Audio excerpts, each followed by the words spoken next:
who stuck us with this $10 million loan, which isn't getting interest in the bank. Are any of us getting interest in the bank? No. Her name is Linda Vorak. She is in a temporary position on our city council. She was appointed by the good old boys. She will come up for election. Remember, she stuck you with a $10 million loan, and she has nothing but no regard for the rest of us or anybody that has an opinion other than hers. Make sure she isn't running your city. God knows what she'll do with that. Thank you. Thank you.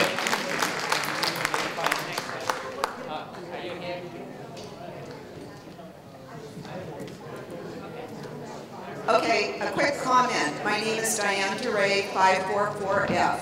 I've lived here for slightly over 3 years. And I'm very happy and proud to be a resident of Laguna Woods Village. I'm ashamed that I did not pay attention to the mutuals, to the corporations, to the working mechanisms of any of them for nearly 3 years. I was busy taking Saddleback Emeritus classes and going to so many club festivities, I thought I would have to hire my own social secretary. But I want you to know that this whole thing has been a whack on the head to me, and I'm paying attention now, and I'm voting no on the recall. Ladies and gentlemen, I need to interrupt for just a moment. I am asking on behalf of the United Board, ACC, and PPD, and Residents' Voice for your help. We have some flyers out there that give information on why we should vote no on the recall. I am asking each and every one of you to pick up some of the flyers. There's an important letter. This is information that needs to be distributed and passed out to your friends and neighbors. Please, please pick up as many as you think you can handle on your way out. Please.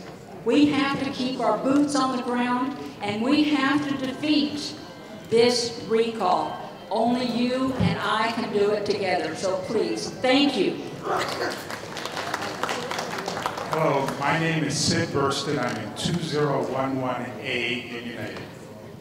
I noticed that one of the directors mentioned that the United's deficiency rate or shortfall in revenue rate was down to 7%. But that indicates to me that United actually has revenue. But I know that I always thought that I paid my fees to United, but it turns out I don't. I pay to Laguna Woods Village, which I guess is being administered by PCM. But as I understand the structure here, I'm wondering whether United would be in a position to collect its own fees, take over the assessment money, and then it would then have the power of the purse over GRF. I don't know if that's possible or not, but it seems to me that having it all go to GRF and parceled out to United is the wrong way about it, because what we own is a piece of United, no part of GRF.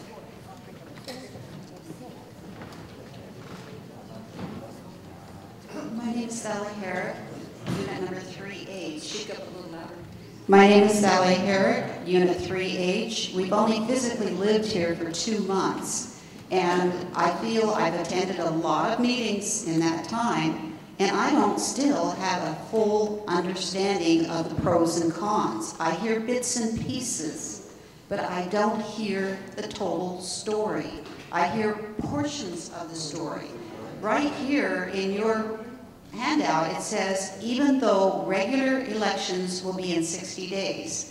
If you're going to have a regular election in 60 days, why do a recall that will turn out the same time frame? You're asking the wrong group. Talk to them. They're the ones that are initiating this. They're the ones that are costing us $30,000+, because we've tried to reason with them and say, you have a recall, and 2 months later, we're having a general election. So you're talking, you're preaching to the choir. You need to talk to Enough is Enough, because they are the culprits in this. Okay, on the Enough to Enough that I attended yesterday. Once they file the petition, we have to follow the state statute that gives a very specific timeline.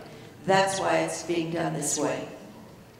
Once the petition is filed, it was a legal petition, the rules of the state must follow. And I attended a meeting on the 29th evening where they had several speakers, and then they went round robin to further explain each of the bullet points. In that, they gave us a financial sheet which said that United has a deficit of $3-point-some million. They're broke. That's why they want to have the money transferred from the transfer fees into their personal accounts. No one said anything about that here today. That's a total lie, that's why. Well, you could have addressed it and said, this is what they're saying, and this is why it's not correct. All I hear are bits and pieces from everyone. If we were to address all their lies, we'd be here all day long. It's totally wrong. What has happened is we have taken money out of the reserves to fix things that had to be fixed in the reserves. What they are doing is they are telling lies. On top of that, we do not handle the finances. PCM handle the finances. If we are guilty of anything, they have said we're guilty of embezzlement and being short on our budget. Well, if we're guilty, certainly PCM are. We are not guilty of anything. They are telling lies. Thank you.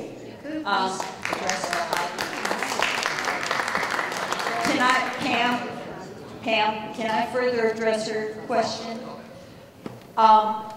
In Laguna Woods Village, we always operate a year ahead. In other words, we do the planning a year ahead. In other words, right now we're engaged in planning for the year 2015.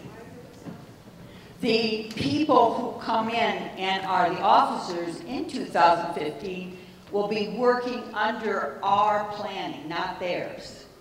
Right now, we are working under the board from 2012's planning. Well, that was 2013. Now, we have some say in what goes in this year. In 2012, this was the group that planned the budget for that year. It was Gail McNulty, Catherine Bryans, Arlene Miller, Barbara Copley, Heather Gerson, GRF Treasurer, Libby Marks, Cynthia Shiba, I think it's Ron Belner, Paul Vogel, John Dallas, and Roger Turner. They put together the business plan in 2012. GRF came to us and added to that their amount, which was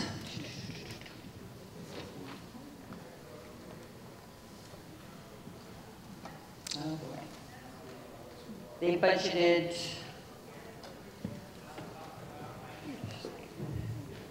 $13,488,852. They spent more than that, $1,288,016 more. That goes down into this overflow, which they're talking about, 1.5 million for 2013, 1.6 million for 2012. Again, last year, this group was the one that put the budget together for us to operate under 2013. The only people on that board and on this one was Jack Bassler and Barbara Howard. Again, you found Ron Belder, you found Barbara Copley, Mary Stone, Heather Gerson, Treasurer GRF, Catherine Bryans, Paul Vogel, John Dallas, Roger Turner, and Charles Hammer. This is published in your green books. So these people put together the budget. GRF came in, and in 2013, they asked for $13,537,019, and they spent $1 million more than that. We had some complicity in that because we were over budget by $454,000, I think it was. So you add all those together and you get the overages. This board had absolutely nothing to do with those. This we planned in 2013 for 2014. So now, you're going over? Anyhow, now what we are spending is something that we plan for. But these two figures that add up to 3.1 million were put together by two boards totally unrelated to this one. The spending was put in place, PCM operated under, PCM's notorious for going over budget over time. And these things cost more money. I think they want to shut me up. I just want to say we're far from broke, guys. We've got plenty of money in the reserves. And I would like to get Ron Beldner, who Janice just mentioned, to talk a little bit more about it. Before Ron starts, ma'am, I know that you think you have left here without an unanswered question, and I don't want you to leave like that. If you read the information, it is bits and pieces, because if we put too many words out, people don't understand and we get complaints. I will be happy to lead you or direct you to somebody that can answer your question so that you leave here with your concerns addressed. If you will see me after this, I will be happy to do that. Thank you. Yeah, I would also like to add, you're doing pretty good considering you've only been here a few months. It takes a lot to understand what goes on in this community as far as the interaction of the corporations and the budgets. We do have Ron Beldner here, and he is an expert in the field. Jan mentioned him a couple of times, so Ron's going to give you a little more information. Thank you, Ron. My name is Ron Beldner, and I was elected to the board in 2009 by one of the largest majorities of people running for the board in the history of this community. Every April, all the 38 directors from the 4 corporations get together in the boardroom, and it's an open meeting for the community to come, and there are 17,500 of you that can show up and listen to the presentation. We get a schedule, and that schedule tells us where each mutual will have a meeting. Each mutual will have its maintenance meeting, its landscaping, its reserves, all of its budgets, and each of these meetings through 5 months is open to every one of you. Not one of them is closed. They're all open. It is an embarrassment when I'm talking about a $49 million budget and we're approving it that day, and there's only 2 people from this whole community of 8,500 just in United alone that are sitting in that audience. And we look out at blank seats. When we get the budget, we sit in the meetings, PCM comes in, and they tell us, for example, on maintenance, there may be 22 different areas that we're looking at, from whether it be dry rot, painting, your patio covers, everything. And they give us the figures from the history of what it's cost every year and what they need for the next year. We discuss that. We also have consultants come in and tell us what else has to be added into all these figures. We listen to the community members, if they're in the room, what they want and what they think we may be able to take away and not do. And then we go and we have these meetings. Coming up, you will see on this Monday memo, it's in front of every single clubhouse, and it shows the meetings. For example, the United meeting is going to have meeting A. And what is meeting A? That's the first time we get the whole budget to look at, and then we take stuff off of that, or we add stuff. Then we go in for the budget B, and then budget C over this 5-month period. Every one of these meetings, we want you there, and nobody attends. The only time people attend is the first meeting after the budget has been finally done, and you get that little booklet that tells you you're going to go up in money for the next year. That's the only time you show up. One comment that was made by Don Tibbetts was outside money, and I want to tell you something. In the year 2000, PCM, under Milt Johns, put together a proposal that said in the year 2010, United would have to spend $250 million of your money to fix the buildings up. So what did they propose, ladies and gentlemen? They proposed that United buy buildings. For example, I live in cul-de-sac 51.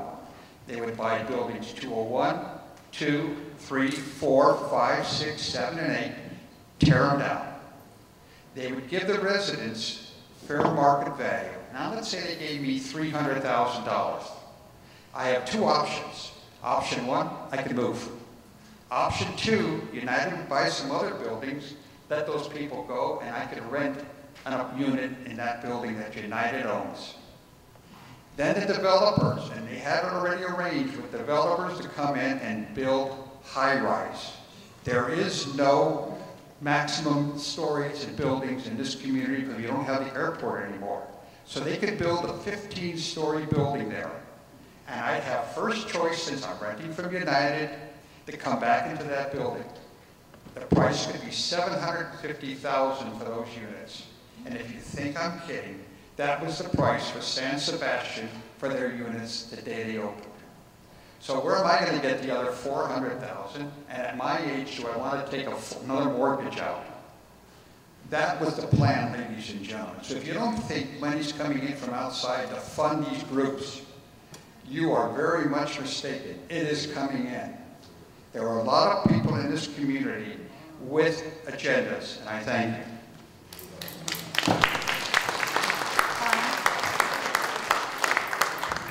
For those of you that are interested in this presentation, I will place a copy over the weekend on our Residents' Voice website, and you will be able to get it. I'll make it very accessible from the opening page.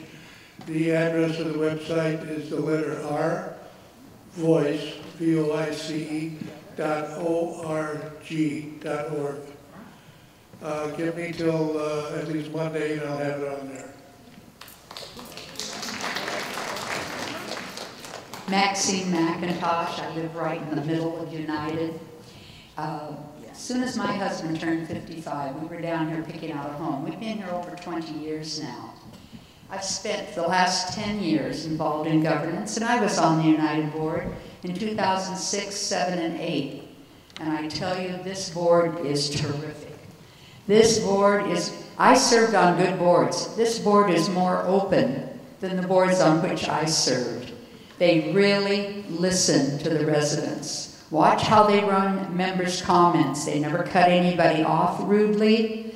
They never turn away and refuse to listen. I find this board very responsible. I like the way they work, and they do not have illegal closed session meetings. We must keep this board in order to keep our way of life going. Thank you. Vote no.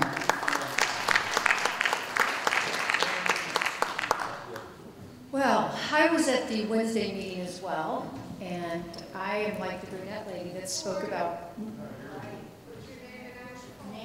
Oh, thank you.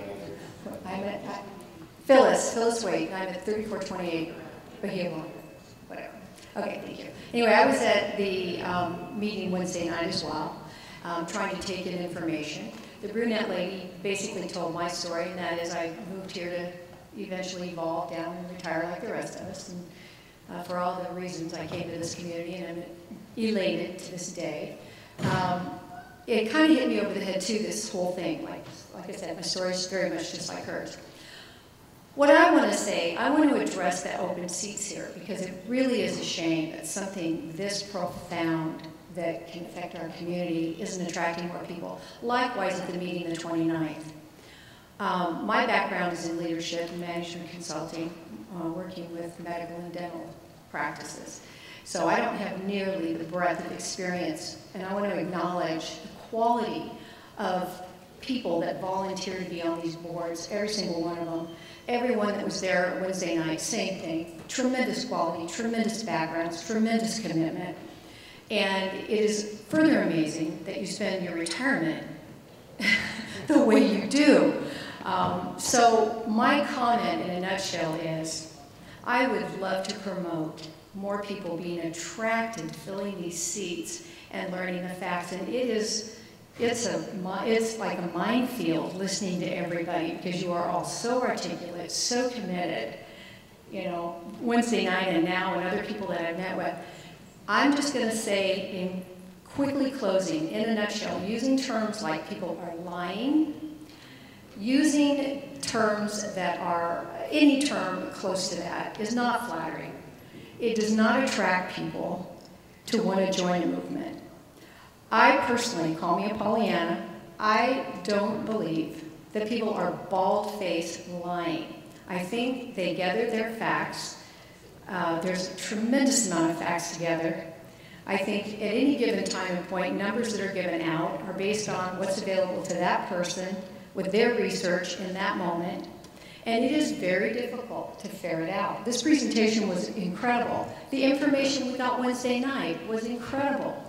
And again, bottom line, if we want to fill these seats, we've got to stop using terms like hidden meetings and, and implying that people are bald-faced lying and are not well-intended. That's basically what my message is. I'd like to see everybody just evolve on a higher level, in a nutshell. Okay, guys, I'll have to apologize for calling them liars. I don't quite know another good synonym, but if someone can come up with one, maybe it will sound a little better. I'm sorry about that. I shouldn't have said that. Thank you.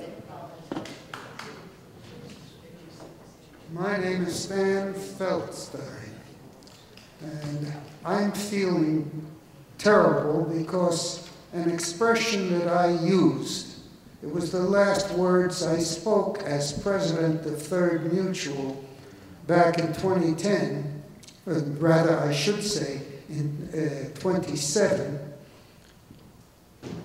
The words that I spoke were, "Enough is enough." And lo and behold, it comes back to slap us in the face now. I meant to say something else, but I must address what was just said to you. A lie is a lie is a lie. And not only do we have liars on the other side, but the facts are lies. Certainly, if you have true facts and you expound them to a group, that's wonderful. But if what your goal is to befuddle, to defraud, to attain power, not to do good, but power for yourself, that should be announced clearly to everyone. And I see nothing wrong in telling a liar that he's a liar. I want you all to know that if I had had on third board in 2007, the people that sit here today as the directors of United, I would probably still be on the third board. I left it because I was frustrated. I could accomplish absolutely nothing. As one little example, I opposed the naming each year of ex officio officers who are employees of PCM, but they become officers of our corporation. And lo and behold, the $10 million loan with the Bank of America was signed by one director, Lynn Dvorak, and 2 or 3 of the ex officio officers of PCM. This was the great disclosure that they claimed to have made to us. Of course, they made it after everything was signed. I foresee, as Mr. Beldner mentioned, a time if we do not take action to control our own destiny, we are going to wind up paying rent to a managing agent